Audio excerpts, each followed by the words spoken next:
అక్కినేని అఖిల్ నుంచి సినిమా వచ్చి దాదాపు 2 ఏళ్లవుతోంది. అఖిల్ నుంచి చివరిగా వచ్చిన సినిమా ఏజెంట్. దాని తర్వాత అఖిల్ నుంచి మరో మూవీ రావడం కాదు కదా, కొత్త సినిమాను కూడా మొదలుపెట్టింది లేదు. దీంతో అఖిల్ కొత్త సినిమా ఎప్పుడు మొదలు పెడతాడా అని అక్కినేని ఫ్యాన్స్ ఎంతో ఆశగా ఎదురుచూస్తున్నారు.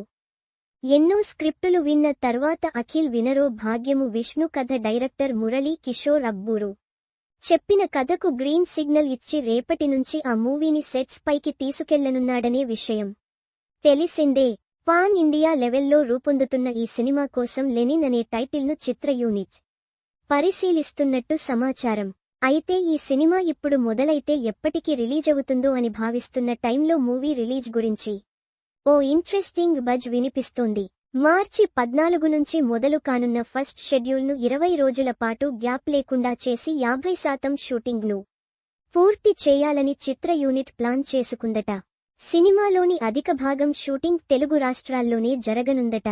అనుకున్నది అనుకున్నట్టు జరిగితే అఖిల్ 6ను ఈ ఏడాది దసరాకు ప్రేక్షకుల ముందుకు తీసుకురావాలని మేకర్స్ ప్లాన్ చేసుకున్నారట. రాయలసీమ నేపథ్యంలో తెరకెక్కనున్న ఈ యాక్షన్ డ్రామాలో శ్రీలీల హీరోయిన్గా నటిస్తుండగా స్కామ్ 1992 ఫేమ్ ప్రతీక్ గాంధీ విలన్గా నటిస్తాడని అంటున్నారు. కోలీవుడ్ యాక్టర్ విక్రాంత్ పేరు కూడా వినిపిస్తోంది.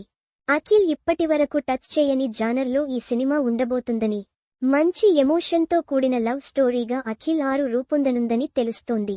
టాలీవుడ్లో దసరాకు ఆల్రెడీ పలు పెద్ద సినిమాలు షెడ్యూల్ అయి ఉండటం వల్ల అఖిల్ ఆ పోటీలో నిలబడతాడా?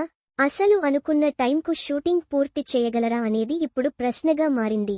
ఒకవేళ దసరాకు మిస్ అయినా ఈ ఏడాదిలోనే సినిమాను రిలీజ్ చేసి ఫ్యాన్స్ను సర్ప్రైజ్ చేయాలని చూస్తున్నాడట అఖిల్. అఖిల్ 2 ఏళ్లు పాటు వెయిట్ చేసినందుకు ఈ సినిమా అయినా తనకు మంచి ఫలితాన్నిస్తుందోమో చూడాలి.